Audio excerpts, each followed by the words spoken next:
पद्धतीचा कोणत्याही पद्धतीचा असंतोष नव्हता. लोकांनी मदतच केली, भरपूर लोकांचे फोन आले, ते पॉझिटिव्हच होतं. कोणत्याही पद्धतीचा वार नाही आणि त्याच्याबद्दल गैरसमज कसं नाही. या ठिकाणी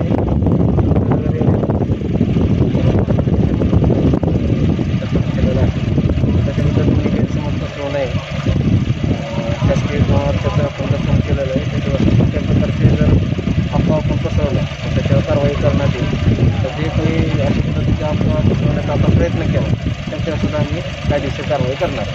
सर, हे पेशंट कुठलं होतं आणि नेमकं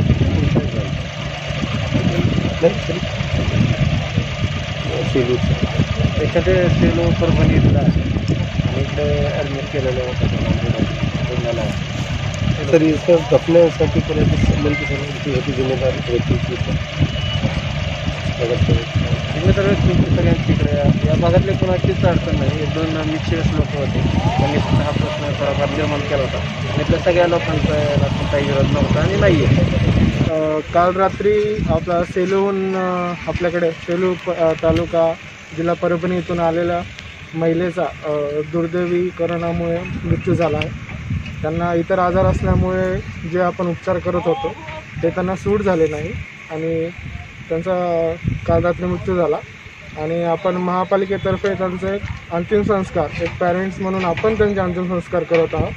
तर ईदगाह गार्डन, ईदगाह मस्जिद परिसरात खुदबईनगर या एरियामध्ये आपण त्यांचे अंतिम संस्कार इथं काही नागरिक, पोलीस प्रशासन, मनपा प्रशासन यांच्यातर्फे करण्यात आलं आहे. खुदबईनगरच्या सगळ्या नागरिकांना आणि परिसरातील लोकांना मी खूप खूप धन्यवाद इच्छितो, कारण की त्यांनी आम्हाला खूप सहकार्य केलेलं आहे. पोलीस प्रशासनाने पण सहकार्य केलं आहे, त्याबद्दल त्यांचे धन्यवाद. असंच आपले सन्माननीय सदस्य महापालिका यांनी पण येऊन परिस्थिती खूप चांगल्या प्रकारे लोकांना समजून, महत्त्व समजून, करोनाबद्दल जे चुकीचे गैरसमज आहेत ते क्लिअर केलेत आणि त्यांना याद्वारे हे जरी इथे आपण क्रिमेशन किंवा अंतिम संस्कार केले आहेत तरी त्याद्वारे कोणाला धोका नाही, धोका असण्याचा जो गैरसमज आहे तो त्यांनी क्लिअर केला आणि त्यांना लोकांना एक विश्वास दिला की आपण इथं सेफ आहोत आणि ते पूर्णपणे बरोबर आहे. सर, त्याबद्दल त्यांचे पण खूप खूप धन्यवाद.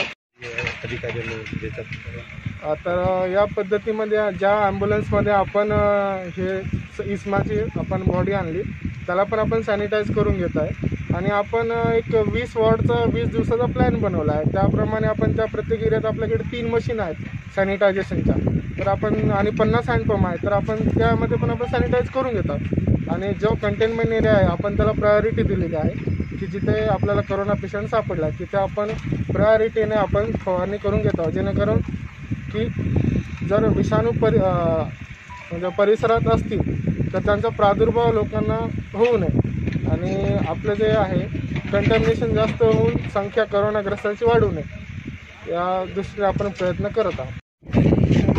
तकरीबन पिछले कई साल से नांदेड़ में हैप्पी क्लब ग्रुप जो है हमारा सामाजिक काम करते आ रहा है. नांदेड़ में जितने भी लावारिस लाशें और हमारा बरामद होती है उसकी तदफीन का जिम्मेदारी जो है हम लोग हैप्पी क्लब की तरफ से करते हैं. कल सेलू के जो पेशेंट थे पॉजिटिव उनका इंतकाल हुआ.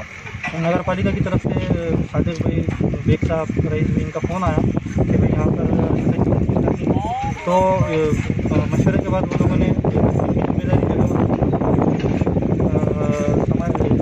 और उसके साथ साथ जो है सेफ्टी की और ये सारी चीज़ों की ट्रेनिंग भी ये लोगों ने हमको मुहैया करवाई कि किस तरीके से तदफीन करवानी है, किस तरीके से यहाँ पर रसूमात को अदा करना है. और इंशाल्लाह इसके बाद भी जब भी ज़रूरत पड़ेगी हमारी जो टीम है इंशाल्लाह इसका हमें हमेशा आगे रहेगी.